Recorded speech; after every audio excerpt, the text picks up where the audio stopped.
कुछ बातचीत होगी, कुछ होगा चर्चाओं का दौर, इसीलिए तुम्हें चाय पे बुलाया है। नमस्कार साथियों, स्वागत है आप सबका माध्यम टीवी के सबसे खास कार्यक्रम नीलकंठ चाय पे चर्चा में। आज हमारे साथ स्टूडियो में मौजूद हैं जिला शिक्षा अधिकारी मुख्यालय माध्यमिक राकेश कुमार शर्मा जी। सर स्वागत है सबसे पहले आपका studio. Thank you sir.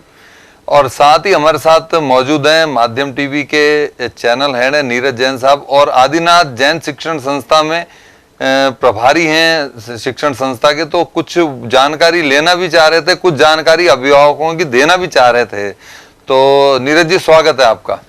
Thank you Rupak ji. Rakesh ji, अभी जो फिलहाल स्थिति चल रही है, कोविड चल रहा है और कोविड में खासकर स्कूलें सबसे ज्यादा प्रभावित हैं, चाहे वो प्राइवेट स्कूल हो चाहे वो सरकारी स्कूल्स हैं। तो स्कूल में बच्चों की पढ़ाई बहुत ज्यादा प्रभावित हो रही है। तो सरकारी स्तर पर किस तरीके से बच्चों की पढ़ाई कराई जा रही है, कौन कौन से जो योजना है उनके अंतर्गत बच्चों की पढ़ाई कराई जा रही है? क्योंकि ग्रामीण परिवेश में ऑनलाइन एजुकेशन का नाम तो ऑनलाइन अपन दे सकते हैं, लेकिन वहां एंड्रॉइड फोन उपलब्ध नहीं है, कई बार वहां नेटवर्क नहीं मिल पाता। तो किस तरीके से पढ़ाई बच्चों की हो रही है? जी राकेश जी बताइए। हाँ सर, मैं आपसे निवेदन करूं, एक्चुअली ये कोविड-19 महामारी का प्रकोप पिछले साल से ही हुआ है। पिछले साल मार्च से ही ये चल रहा था, लॉकडाउन हो गया और हमारे विभाग ने इसके लिए पहले से ही तैयारी की थी। वास्तव में ये एक अलग सा ही एक था जो अनुभव, लेकिन हमारे डायरेक्टर साहब ने बहुत दूरगामी योजना बनाकर सबसे पहले पिछले साल से ही मैं थोड़ा जिक्र करूं, पिछले साल हमारे एक स्माइल कार्यक्रम शुरू किया गया जी, ताकि वहीं से डायरेक्टरेट से ही हमारे यहाँ प्रोग्राम बन के आते थे। SIRT बनाते थे, हर क्लास के बच्चों के लिए अलग अलग चैप्टर का प्रोग्राम आता था और उसको हम स्कूलों तक भेजते थे, स्कूल वाले बच्चों के ग्रुप में भेजते थे। लेकिन उसका जैसा आप बता रहे हो, वास्तव में ग्रामीण परिक्षेत्र में कई जगह तो नेटवर्क ही नहीं है, बहुत सारे बच्चों के पास एंड्रॉइड फ़ोन नहीं था। तो हमने क्या किया, इसके लिए एक बार फिर से हमारे डायरेक्टर साहब ने इस पे मंथन किया तो स्माइल 2 प्रोग्राम शुरू किया गया। स्माइल 2 में क्या था कि जो बच्चों के पास ऐसी सुविधा नहीं है तो अध्यापक आओ घर से सीखें, उसी से जुड़ा हुआ प्रोग्राम था कि अध्यापक उनके पास घर पे ले जाकर उनको दिखाएंगे, उनकी हार्ड कॉपी लेकर दिखाएंगे ताकि बच्चों को जोड़ेंगे। जहाँ कहीं चौपाल पे कोविड-19 की जो महामारी की जो है गाइडलाइंस उनका पालन करते हुए, मास्क वगैरह लगा के, डिस्टेंस मेंटेन करके 5-6 बच्चों को इकट्ठा करके उनको गृह कार्य देना और वहाँ उनके गृह कार्य को ले जाकर स्कूल में उनका प्रोफाइल मेंटेन करना। मतलब अध्यापकों ने उस समय भी बहुत अच्छी भूमिका निभाई कि हर एक बच्चे को जोड़े रखा। गृह कार्य जैसे आता था, जैसे बड़े बच्चों का तो ये अलाउ कर दिया था, 6 से 12 तक तो बच्चे स्कूल में भी आ सकते थे अपने ग्रुप में अलग अलग, ताकि डिस्टेंस बनी रहे, कोविड-19 की गाइडलाइन है वो बनी रहे और स्कूल में आके गृह कार्य देना और उसकी जांच करना।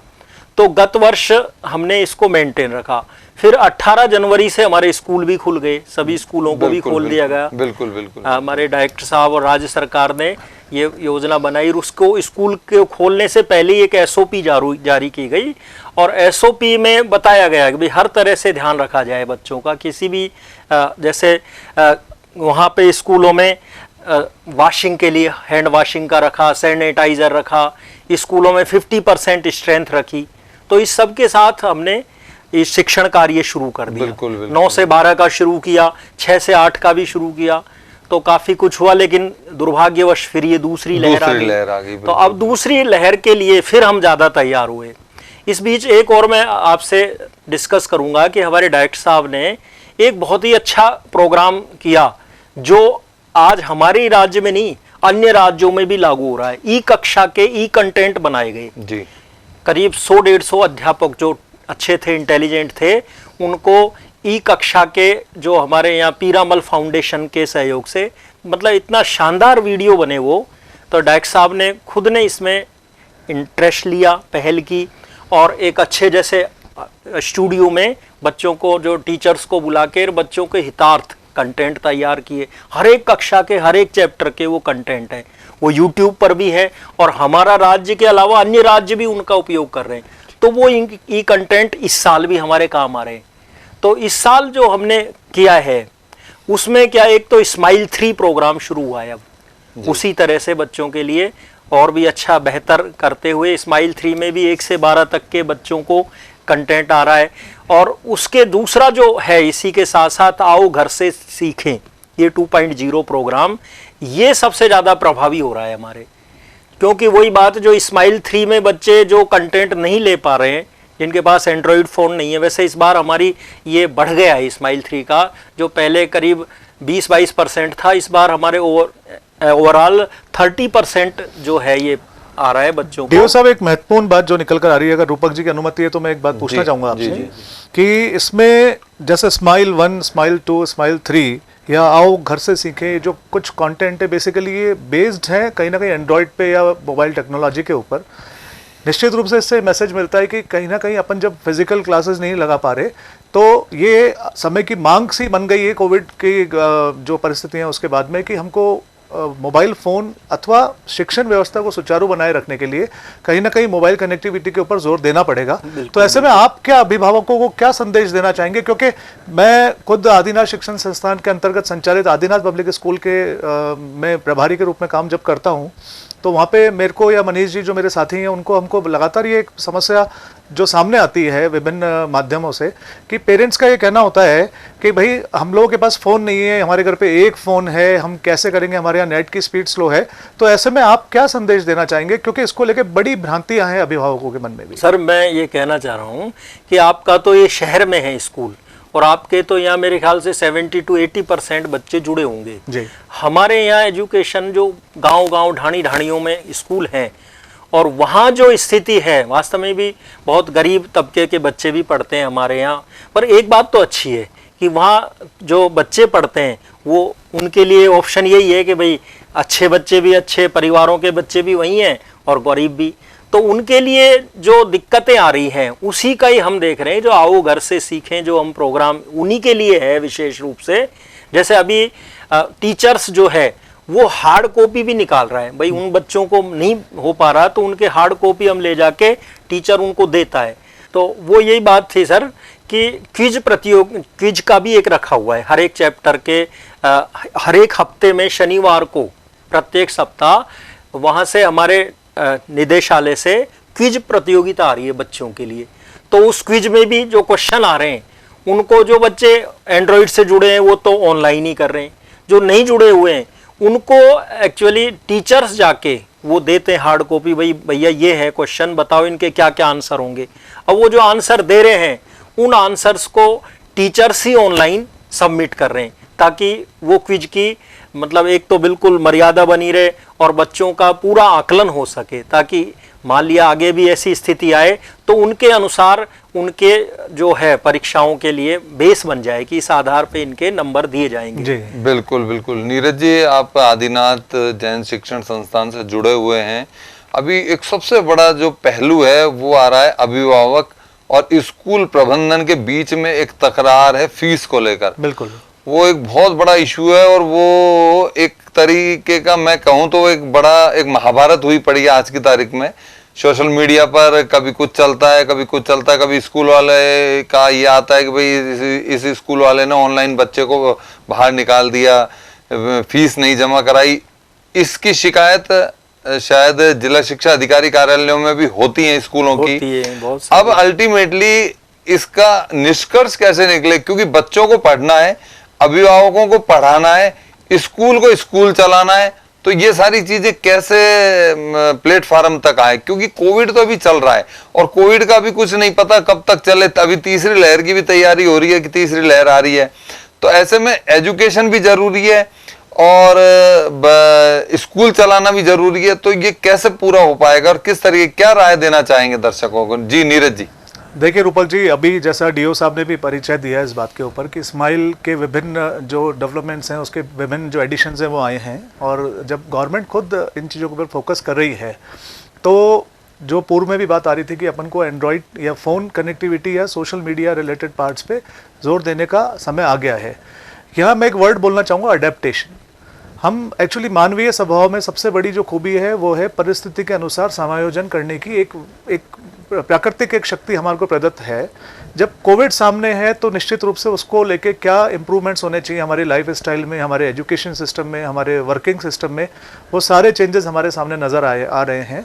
यहाँ पे एक अभिभावक के रूप में मैं अगर बात करूँ तो मेरा बेटा फॉर एग्जांपल 12th क्लास में पढ़ रहा था और उसकी फ़ीस जमा करानी थी। उसके स्कूल से फ़ीस के लिए जब ये फ़ोन आया कि फ़ीस जमा करानी है और मेरे को लगा कि फ़ीस जमा कराने चलना है, तो इतने में ही अचानक से कहीं से खबर मिलती है कि अभी कुछ और नए रूलिंग्स आने जा रहे हैं और उसमें कुछ हो सकता है, चाहे कोर्ट हो चाहे वो सरकार हो, उनके स्तर पर कुछ ना कुछ छूट दी जा सकती है। इसके बाद में कुछ दिनों बाद हाई कोर्ट के फैसले हुए, उसके बाद में गवर्नमेंट के तो रिलेटेड जो डिसीजंस हुए थे उसके अग्रसन में हाई कोर्ट के फैसले हुए और उसके बाद सुप्रीम कोर्ट के भी निर्णय आए। सुप्रीम कोर्ट के निर्णय में पहले इंटरिम निर्णय आया, उसके बाद में फिर बाद में उन्होंने अगला डिसीजन लिया अपना। तो ये सब आने के बाद में ये तो क्लियर हुआ कि ये तो सबने माना कि दोनों व्यवस्थाओं को संचालित करने के लिए पैसा जमा कराया जाना है और अभिभावक भी अधिकांश इस बात को समझते हैं कि नेचुरली अगर हम बच्चे को पढ़ा रहे हैं तो जब परिस्थिति ऐसी नहीं है कि सामने बैठा के पढ़ाया जा सके, तो जो स्कूल्स डेडिकेटेड एफर्ट कर रहे हैं इस चीज़ के लिए कि वो अपने बच्चों के लिए उन्होंने तुरंत अपने इंफ्रास्ट्रक्चर में चेंज किया, उन्होंने अपने यहाँ से ऑनलाइन शिक्षण के कार्य को सुचारू रूप दिया और संभावित भी यही था।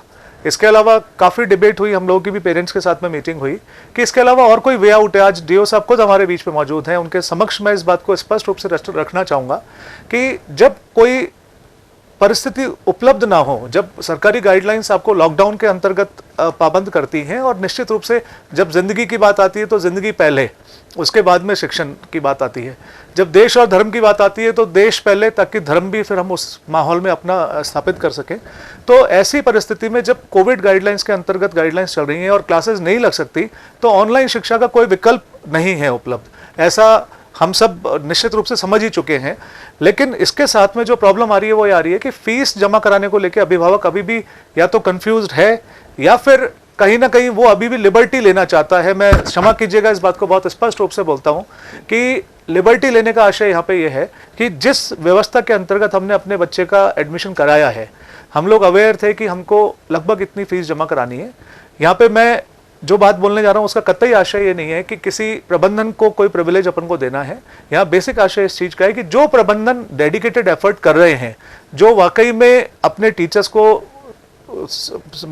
उत्कृष्ट सैलरीज प्रदान कर रहे हैं, ऐसा भी है कि कुछ लोग नहीं दे रहे सैलरी, लेकिन अधिकांश ऐसे संस्थान हैं जो अच्छी सैलरी जिन्होंने पे करने की कोशिश की है लॉकडाउन के बावजूद अपने टीचर्स को, जिन्होंने कोशिश की है कि किसी अभिभावक के ऊपर कोई अनावश्यक दबाव नहीं बनाया जाए, जिनके सामने मान लीजिए ऐसा कुछ वाक्य आया कि कोई वास्तव में ऐसे केसेस हैं जहाँ पे बच्चे के अभिभावक सक्षम नहीं है और उन्होंने कोई एक जस्टिफाइड रीज़न देके अपनी कोई समस्या रखी है प्रबंधन के सामने, तो मैं समझता हूँ, मैं हमारे यहाँ का उदाहरण ही देना चाहूँगा कि हमारे हमारी प्रबंध कार्यकारिणी समिति ने निश्चित रूप से ऐसे बच्चों के लिए, ऐसे अभिभावकों के लिए बहुत लिबरल जो सामयिक जो एक रिलैक्सेशन हो सकता है उसको देने की कोशिश की और कोशिश की कि जब जो उनकी सुविधा थी, जैसे सुप्रीम कोर्ट की भी रूलिंग थी इस संदर्भ की 6 बार में पैसा लेना है, या मान लीजिए किसी ने कहा कि भाई मेरे साथ कुछ कोविड की वजह से कुछ हानि हो गई है और मेरी आर्थिक स्थिति नहीं है, तो ऐसा नहीं हुआ कि उनको हम लोगों ने डीबार किया हो।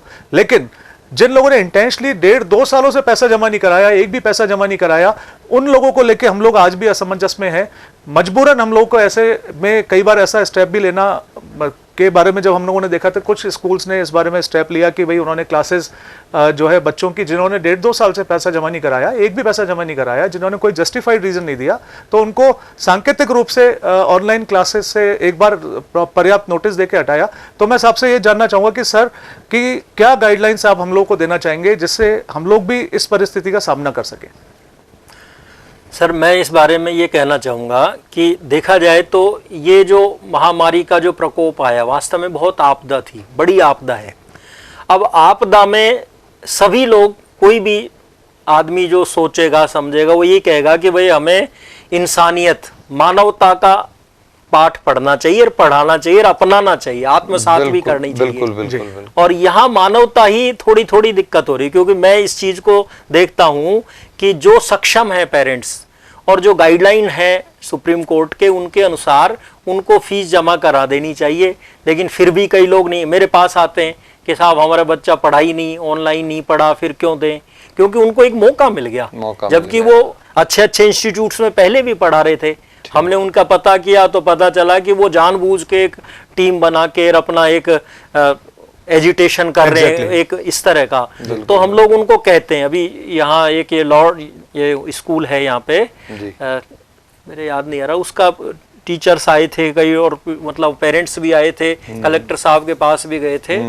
तो इस तरह से वहाँ का मतलब ये एजिटेशन नहीं होना चाहिए। जो सक्षम है उसको देखना चाहिए, भाई ये गाइडलाइन है, इसके अनुसार अच्छे टीचर हमको मिल रहे हैं, ऑनलाइन शिक्षण हो रहा है सबको। टीचर्स में वास्तव में कुछ स्कूलों ने अपने टीचिंग की व्यवस्था की हुई है ऑनलाइन, अच्छे टीचर्स भी लगा रखे हैं। हमारे मैं तो ये देखता हूँ हमारे गवर्नमेंट स्कूलों में भी जो हमारा स्माइल 3 प्रोग्राम है, इसके अलावा भी टीचर्स अपनी तरफ से भेज रहे हैं। और वहाँ भी कुछ स्कूलों में मैं गया हूँ, अलग अलग प्राइवेट स्कूलों में भी अच्छा प्रोग्राम बना के बच्चों को दे रहे हैं। लेकिन दोनों तरफ से ही है। कुछ तो क्या है, जैसे कुछ स्कूल तो जबरदस्ती ना, तो उन्होंने टीचर लगा रखे हैं, कुछ 1-2 टीचर से ही वो काम चला रहे हैं, फिर भी बच्चों से फीस वसूल कर रहे हैं। और कुछ टीचर ऐसे हैं कि भाई जिन स्कूल ऐसे हैं जिन्होंने टीचर्स को भी दे रहे हैं, जैसे आप बता रहे हैं, मैंने देखा है आदिनाथ स्कूल को, वास्तव में वहाँ अच्छा काम हो रहा है। Thank you very much. तो वहाँ टीचर्स हैं, अपने ऑनलाइन कंटेंट बना रहे हैं, बहुत अच्छी तरह मेहनत करके बच्चों को दे रहे हैं। तो पेरेंट्स को भी ये सोचना चाहिए कि भाई जब हमारा ये है ऐसी आपदा है तो हमारे पैसे से ही तो उन टीचर्स की सैलरी जाएगी। ठीक बात है, ठीक कॉमन बात है ये तो, कि भाई टीचर्स को सैलरी प्राइवेट स्कूल कहाँ से देगा? गवर्नमेंट में तो बजट आता है गवर्नमेंट, तो उनको भी सोचना चाहिए। यहाँ एक बात मैं जरूर रखूंगा कि कम्युनिकेशन गैप रहता है कई जगह। मैं देखता हूँ कि हमारे जो स्कूल हैं, बड़े भी छोटे भी, पेरेंट्स टीचर एसोसिएशन जो होती है पीटीए की मीटिंग नहीं रखते हैं, या रखते हैं तो एक मतलब फॉर्मेलिटी।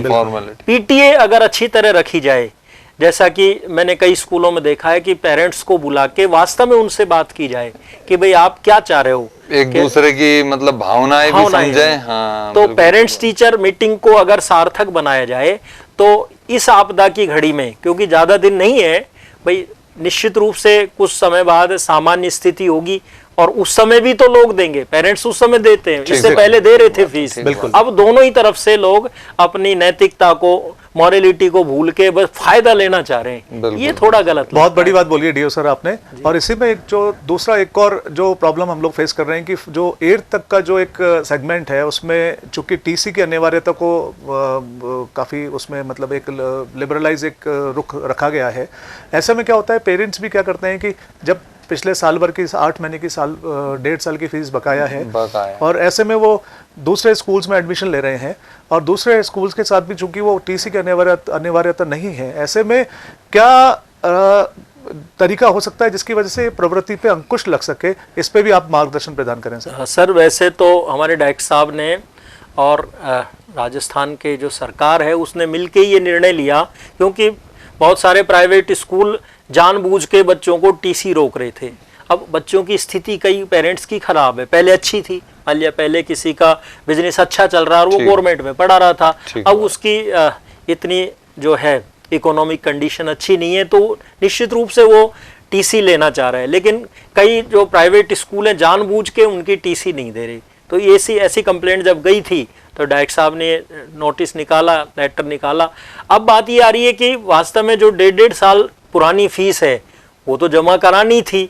अब कुछ जगह दोनों तरफ से ही गलतियां तो है, कुछ स्कूल जानबूझ के उस समय तो डिले करते रहे, तेरी बाद में ले लेंगे फीस, जबकि मान लिया 6 महीने से ज्यादा तो डिले होना ही नहीं चाहिए। Exactly. अगर वो नहीं दे रहा है तो आप उसको नेम स्ट्राइक ऑफ करो। बिल्कुल, लेकिन डिले किया। अब मैं तो ये कहूंगा भाई ये परिस्थिति जो ऐसी है, ऐसे में आपसी समन्वय बना के इसको निपटा लिया जाए। सर इसमें लेकिन स्ट्राइक ऑफ करने के ऊपर जो बात है उसमें बेसिकली स्ट्राइक ऑफ करने को लेके भी रोक थी बीच में। तो पहले की बात कह रहा हूँ मैं, जब 1.5 साल पुरानी फीस अगर ड्यू है उस समय की, अब तो खैर नहीं करना चाहिए, तो परिस्थितियां ही ऐसी है।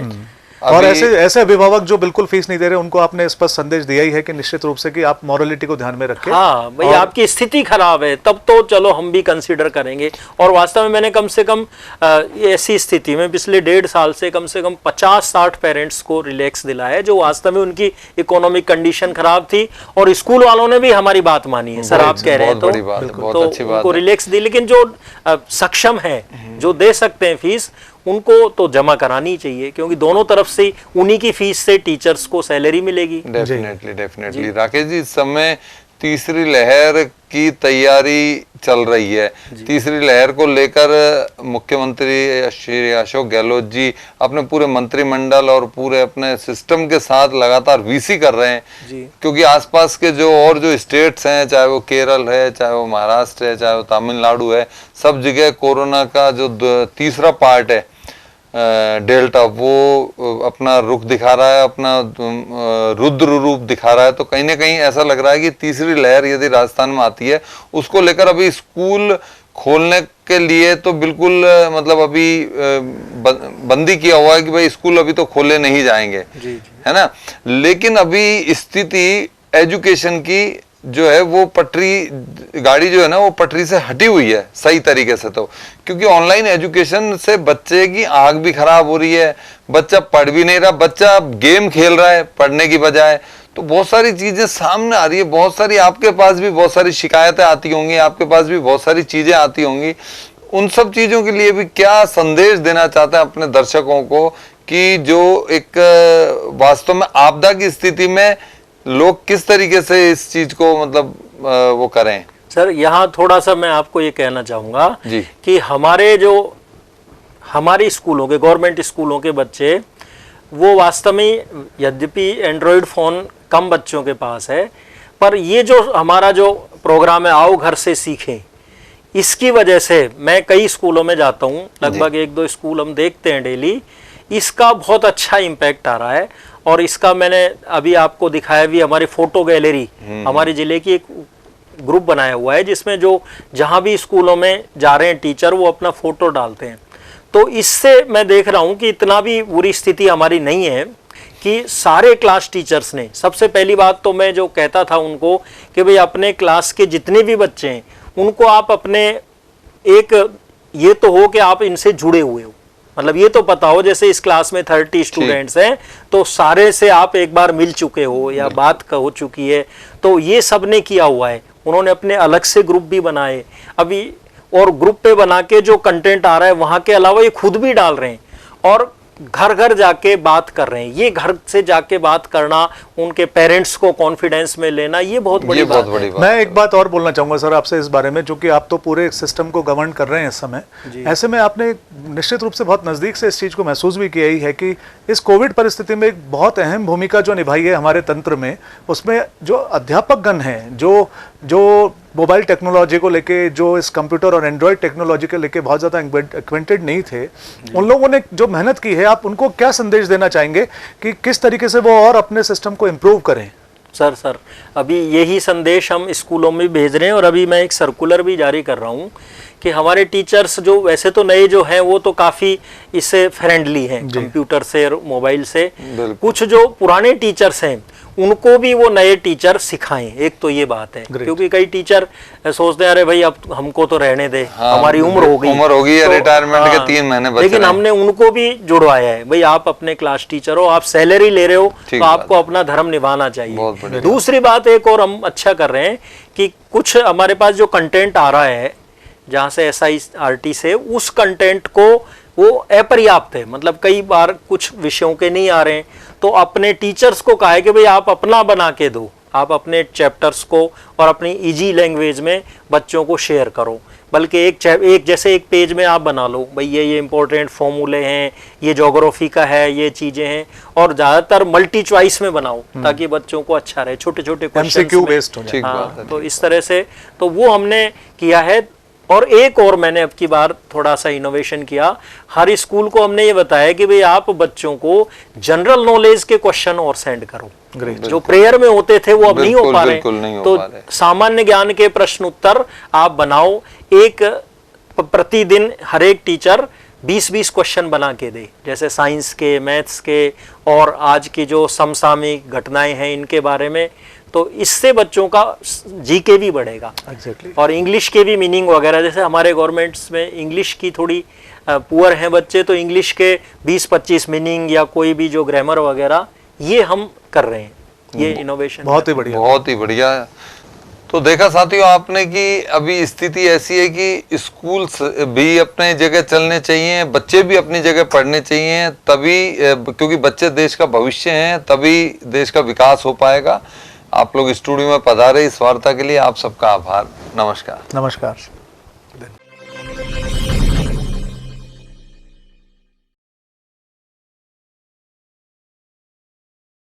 कुछ बातचीत होगी, कुछ होगा चर्चाओं का दौर, इसीलिए तुम्हें चाय पे बुलाया है।